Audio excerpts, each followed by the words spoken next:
First and foremost, I will state that I am not a golf instructor, nor do I pretend to be. I've only taken a couple of formal lessons myself. However, I love the game and I've taught several people the basics of the game based on my playing experience and self-taught knowledge of the game. The swing is broken down into four basic parts. Those four basic parts are the grip, stance and setup, the backswing, and the downswing. The importance of a good grip is hard to overemphasize because the way you grip the club has a direct bearing on all the other parts of the swing. When the club is in the hands correctly, the other parts of the swing can be performed much more easily and with less chance for error. Another thing about the grip, the pinky finger interlocks, the left hand and the right hand interlock. It's an interlocking grip, overlapping grip, and a baseball grip. I prefer the interlocking grip myself, but if you want to try another grip, that's perfectly fine. As you can see here, there are drawings on the hands. Those three dots is where the grip of your club should line down. 1, 2, and 3 fingers are the ones that are holding the club. That pinky finger goes interlocks with the other hand at a point later on.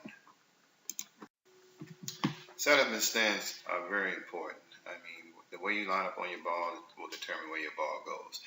In golf, opposite of what you should do or what the ball should do is kind of confusing. So you hit down to get the ball to go up. If you hit up, the ball will go down. But your stance is very important as to the ball.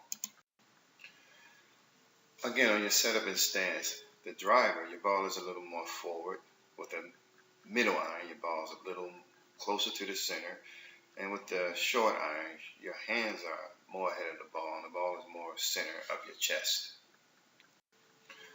On the backswing, you kind of want to put your club forward of the ball so that when you go back, you kind of can keep a rhythm.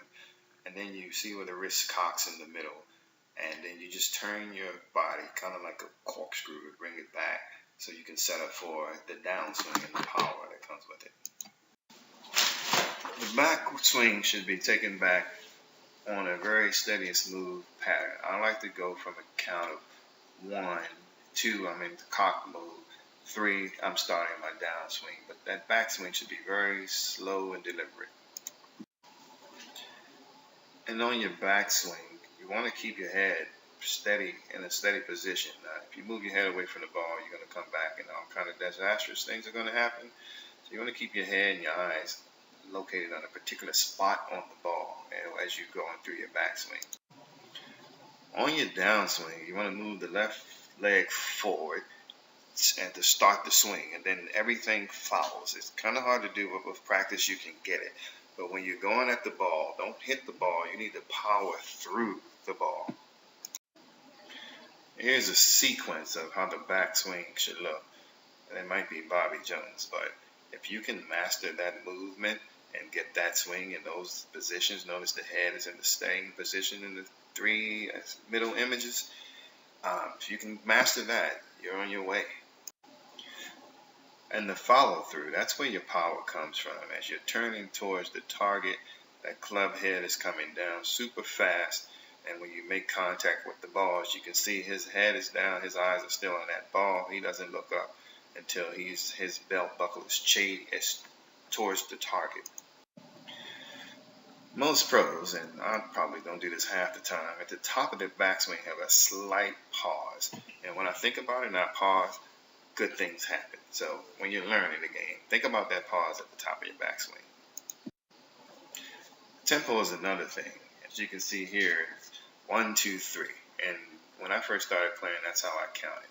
The backswing was 1, the pause was 2, the 3 was just all the way through on the swing. But you try to get that 1, 2, 3 motion going, and you should be okay. Here's a circle. You can find these on driving ranges at some golf courses, but if you stand in there and properly swing through it, it'll teach you what the swing actually feels like.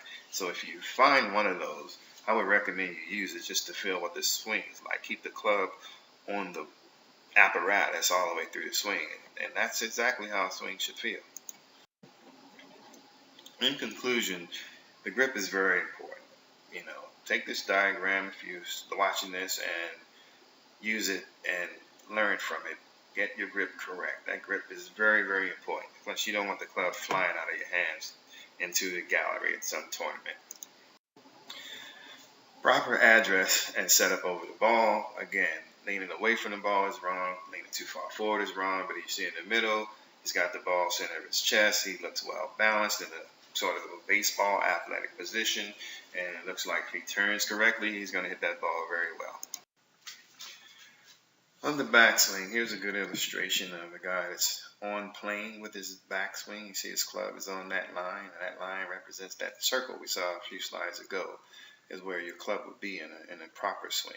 And on the right, he's out of position and all kind of got that ball right there. It's going to go to the right really fast.